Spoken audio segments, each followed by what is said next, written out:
Et salut à tous et bienvenue dans cette nouvelle vidéo où aujourd'hui je vous propose qu'on voit les principales différences entre les types en TypeScript et les interfaces. Si vous ne vous êtes pas encore abonné, je vous suggère de le faire en activant la petite cloche et on est parti. Alors, histoire que les choses soient bien claires et limpides au niveau de ma vidéo, j'ai préparé un petit peu mon interface graphique et j'ai splitté en deux cette interface pour mettre d'un côté ici les types et de l'autre les interfaces. Comme ça, vous aurez une visu très claire des deux. Pour définir déjà une interface, on va mettre le mot-clé interface. Donc, on va par exemple essayer de faire une interface utilisateur. Une interface, ce qu'il faut savoir, c'est que de manière générale, une interface va désigner en fin de compte un objet. Toujours systématiquement, les interfaces désignent des objets. Donc, avec une interface, tu vas pouvoir, en fin de compte,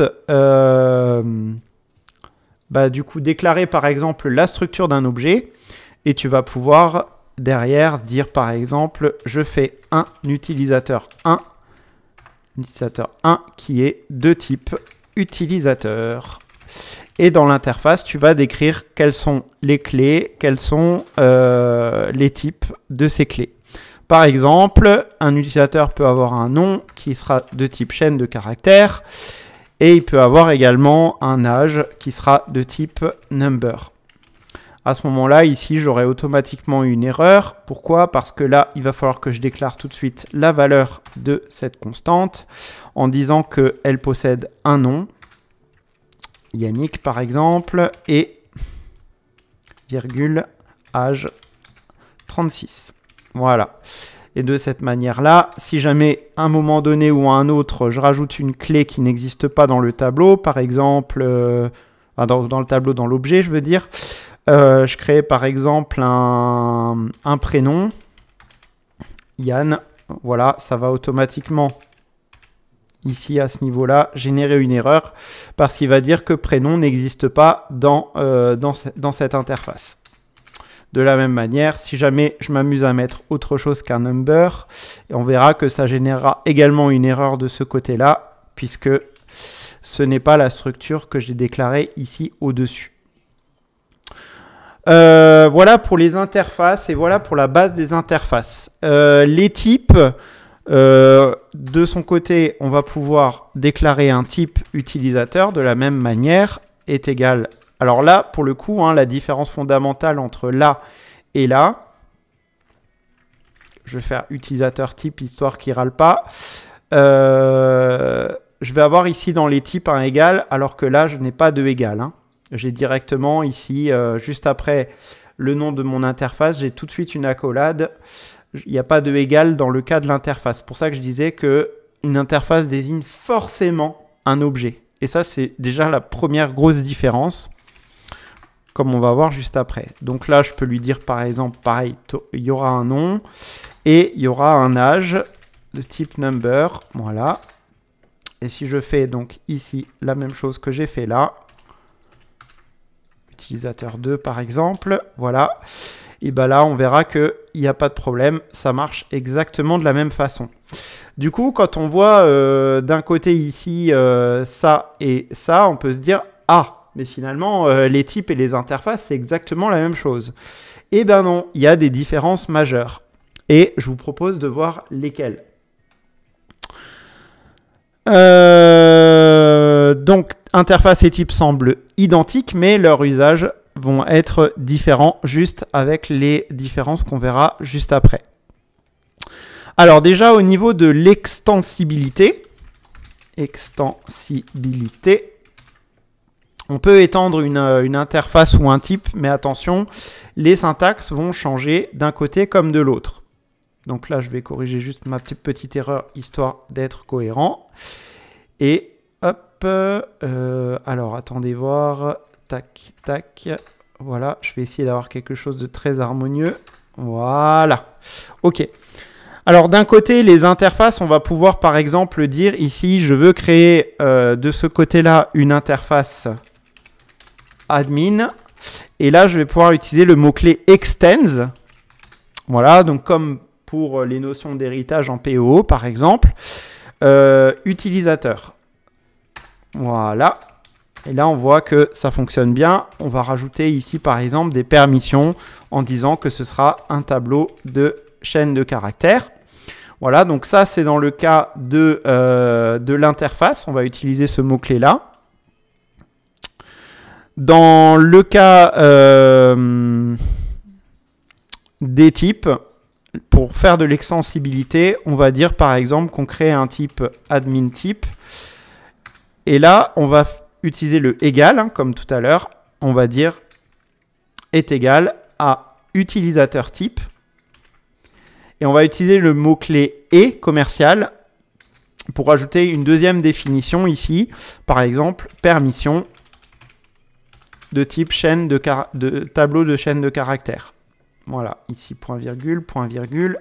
Je ne suis pas forcément obligé de les mettre, hein, mais ici, attention, hein, il n'y a jamais de virgule, c'est toujours un point virgule quand on déclare ici les clés à l'intérieur d'un type ou d'une interface. Voilà, donc là, on a une différence majeure entre les deux déjà à ce niveau-là. Dans le cas du type, on utilise un et commercial. Dans le cas de l'interface, on utilise le mot-clé extends. OK. Hop et hop. Voilà. Tac. J'essaie d'être à peu près. Hop. OK. Et type, comme ce n'est pas obligatoirement un objet, on verra également qu'il nous permet de générer des combinaisons qui sont bien plus complexes que l'interface. Et c'est justement le point que je souhaite aborder ici. Donc pour faire par exemple des types complexes, type permet de déclarer des types qui sont bien plus variés que les interfaces.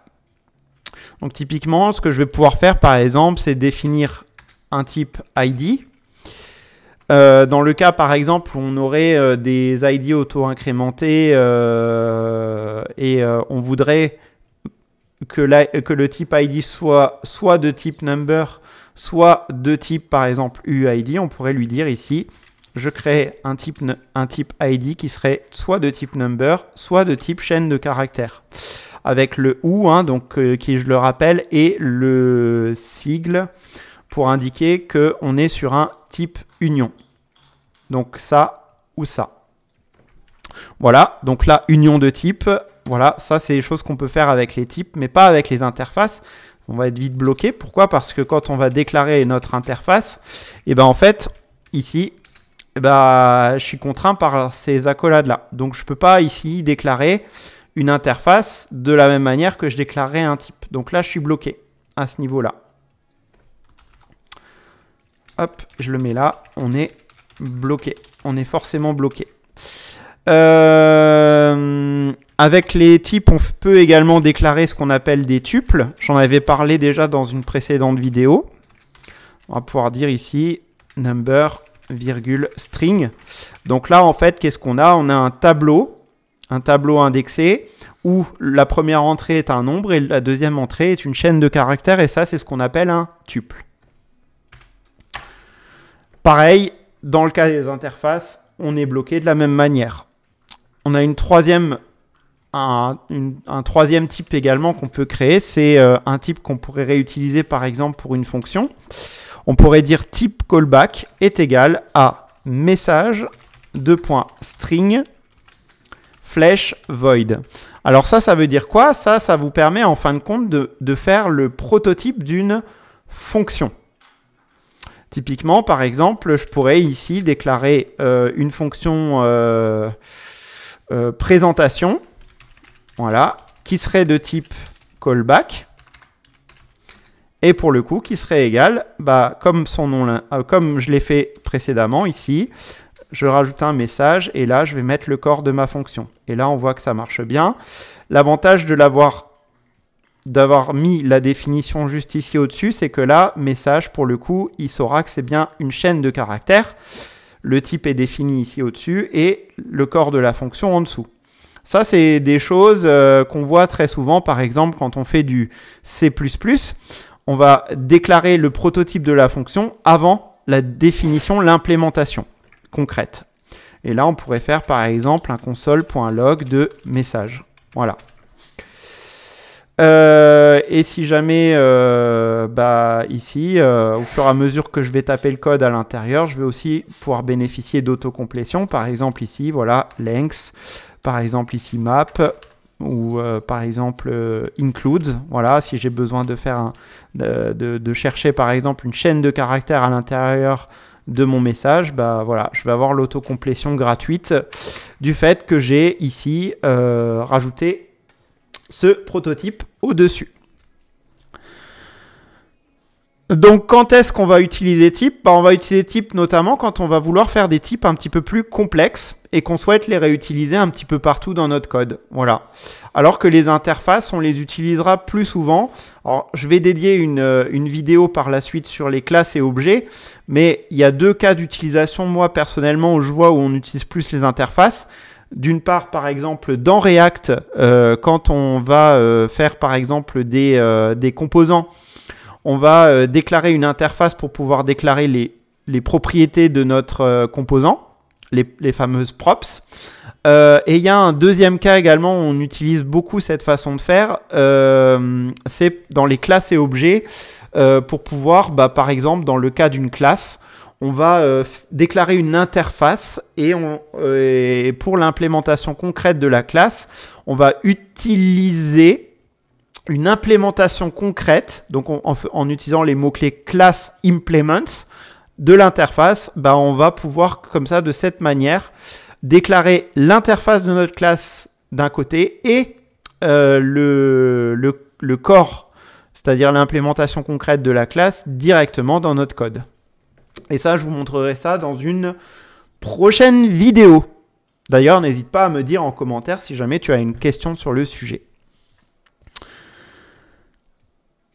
Du côté des interfaces, il y a quand même quelque chose qui rend les interfaces un petit peu plus souples. C'est notamment la déclaration et la fusion. La déclaration multiple qui permet la fusion. Alors, je m'explique.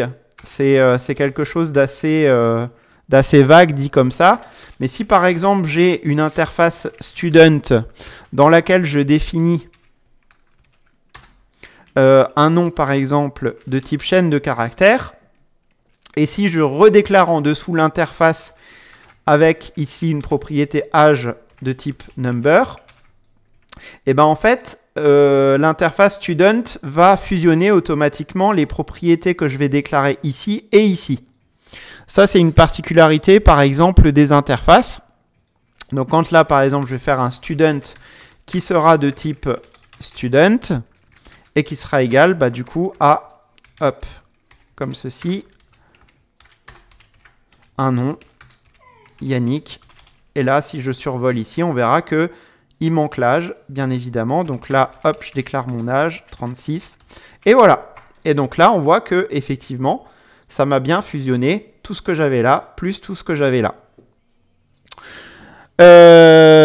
Type, en l'occurrence, ne permet pas de faire ce genre de fusion. Si je fais la même chose de l'autre côté, en faisant par exemple un type student type est égal à la même chose, donc nom de string et ici type student type est égal. On verra que ça va générer automatiquement une erreur. Pourquoi? Parce que cette fusion-là, ici, je ne peux pas. Il va me dire tout simplement que l'identifiant student type est en double. Donc ça, je ne peux typiquement pas le faire avec les types. Voilà, ce qui marque encore une dernière différence. Alors, qu'est-ce qu'on peut dire en définitive? Quelle serait ma grosse conclusion par rapport à tout ça? Les plus pour les interfaces, c'est que Donc là, je vais mettre interface et là, je vais mettre type. Pour le cas des interfaces, donc on va avoir extends qui sera le mot-clé pour faire ce qu'on appelle les intersections. On a la possibilité également de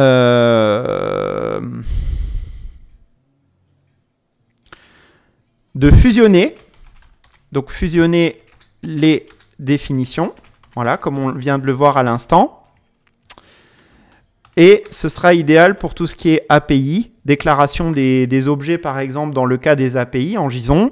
Ce sera idéal pour les composants en React et ce sera idéal également pour...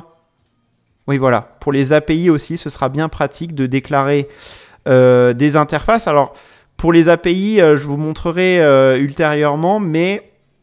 il y a un super outil qui est en ligne qui vous permet facilement de pouvoir convertir un JSON en interface TypeScript et je vous montrerai ça dans une prochaine vidéo. On fera un exemple complet par exemple en se déclarant une petite fonction qui nous permettra de récupérer les données sur une API.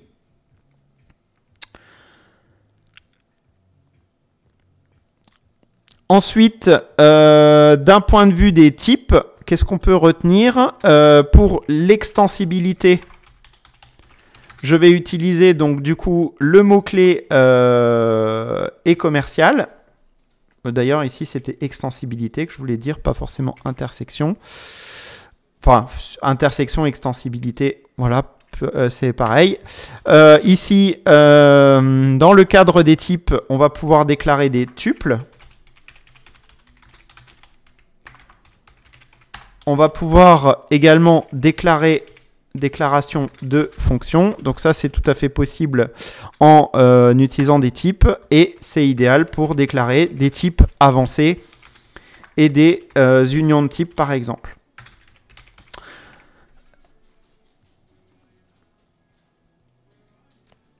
Type de façon générale, il faut garder à l'esprit que dès qu'on veut faire des choses qui sont très avancées, et qu'on veut avoir notamment un meilleur contrôle sur tout ce qu'on fait, on va utiliser généralement plutôt les types. Voilà. N'empêche que dans la réalité, on peut très bien combiner les deux, hein. C'est-à-dire utiliser des interfaces par exemple pour déclarer des objets et vouloir déclarer des types avancés qui vont être utilisés comme définition dans l'interface. Ça, c'est aussi des choses qui sont tout à fait possibles, hein. On peut cumuler par exemple en déclarant un type. Voilà. Donc ici, hop, je déclare par exemple un type. Donc là, bon, on va mettre identifiant en double. Donc si là, je le mets en commentaire ici. Voilà, je pourrais faire par exemple, dans le cas de mon student ici, une interface. On va l'appeler student with ID. Qui aurait donc du coup ici le nom, l'âge et par exemple ici à ce niveau-là un ID qui serait de type ID. Voilà, donc là ici voilà, j'ai combiné par exemple un type avancé avec une interface. Et du coup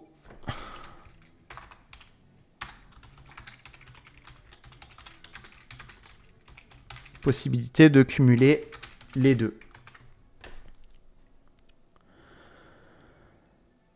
Voilà, voilà. Je pense avoir fait le tour. Donc, n'hésitez pas à lâcher un petit like sur la vidéo.